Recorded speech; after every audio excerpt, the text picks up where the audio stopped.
त्याच पन्हाळ्यावरच्या पंचतारांकित हॉटेलमध्ये आज तुमचेच मावळे नाचवतायत, नागवतायत आणि नाचवतायत कल्याणच्या सुभेदाराच्या सुना राजरोस. राजे आता अत्याचाराबद्दल होत नाहीत हातकलम, उलट केले जातात आणखी बळकट, एखादा अत्याचार करण्यासाठी किंवा काळ्या कोटांचे प्रपंच चालवण्यासाठी. राजे आता तानाजी, बाजी, मुरारबाजी सुद्धा बोलू लागले फितुरांची भाषा.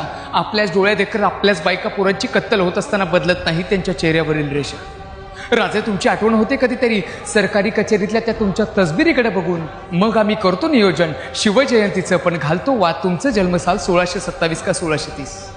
राजे अलीकडे तुम्ही 3-3दा जन्माला येता. नशीब तुम्ही जन्माला आला होता की नाही याच्यावर अजून वाद सुरू नाही झाला. राजे तुम्ही गरज लावतात की मराठा ती तुका मिळवावा, महाराष्ट्र धर्म वाढवावा, पण आता आम्ही गरजत असतो मराठा ती तुका खेळवावा, महाराष्ट्र धर्म बुडवावा.